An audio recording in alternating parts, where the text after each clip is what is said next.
इकराज की बात बताऊं, मैं खुद डस्का से हूँ।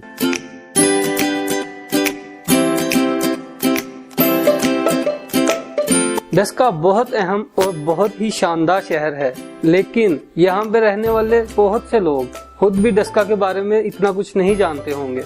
आइए सबसे पहले ये देखते हैं कि इसके नाम का डस्का का मतलब क्या है। इसके बाद आपको कुछ मजे की बातें बताऊंगा। डस्का, इस नाम के पीछे दो रवायात हैं। एक तो ये है कि ये लफ्ज निकला है दा कोस से। दा का मतलब है 10 और कोस मुगल दौर में फासला नापने का पैमाना था। आपने मुहावरा तो सुना होगा, कोसों दूर होना, बस ये उसी तरह का कुछ है। दरअसल डस्का वो मरकजी जगह है जिसके शुमाल, जनूब, मशरिक और मगरिब में इंतहाई अहम शहर हैं।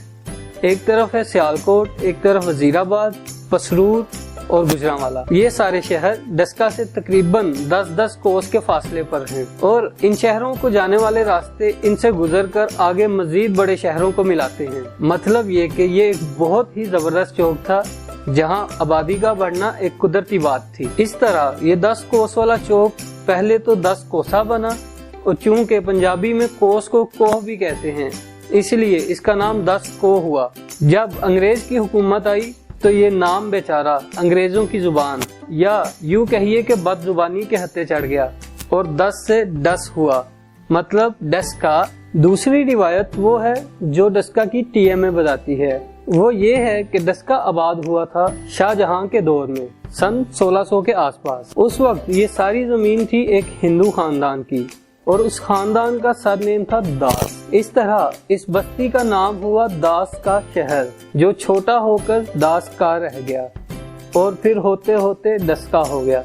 अब आते हैं डस्का की जुग्राफियाई अहमियत की तरफ। जंगों में डस्का की अहमियत बहुत बढ़ जाती थी क्योंकि नारोवाल और सियालकोट के महाजों को जाने वाले सब रास्ते इधर ही से जाते थे। कहा जाता है कि पाकिस्तान इसी जंगी अहमियत की वजह से डस्का को नक्शों पर ही जाहिर नहीं करता था ताकि भारत के जंगी प्लानर्स को शहर की जगह का सही अंदाजा ना हो सके। पुराने दौर में तो डस्का की अहमियत आज से भी बहुत ज्यादा थी क्योंकि ये सिंध और जनूबी पंजाब से वाहिद रास्ता था कश्मीर को जाने वाला। 1965 की जंग में पाकिस्तानी फौज कश्मीर पर चढ़ाई करने के लिए डस्का से ही गुजर कर गई थी। आजकल लाहौर और सियालकोट को M2 मोटरवे से मिलाया जा रहा है। लाहौर के कालाशाह काकू इंटरचेंज से 89 किलोमीटर की एक मोटरवे निकाली गई है जो डस्का के करीब से गुजरकर सियालकोट जाएगी। उम्मीद है कि 2018 के अंदर ये मोटरवे मुकम्मल हो जाएगी। अगर ऐसा हो गया तो डस्का से लाहौर तक का सफर सिर्फ 1 घंटे से भी कम रह जाएगा। इस मोटरवे का नाम M11 या शाहराए सनत तजवीज किया गया है। शाहराए सनत क्यों तजवीज किया गया ये मैं अभी बताता हूँ, लेकिन इससे पहले एक मजे की बात। भारतीय अदाकार कबीर बेदी याद है आपको? बहुत जबरदस्त आवाज है इनकी।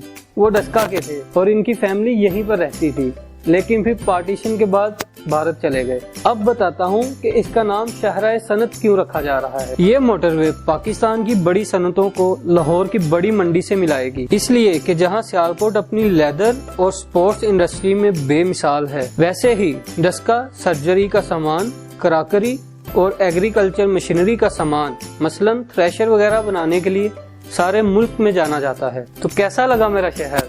अगर वीडियो पसंद आए तो लाइक कर दें और चैनल सब्सक्राइब कर लें। और हाँ, अगर कभी डस्का आना हो तो मुझे बता के आइएगा।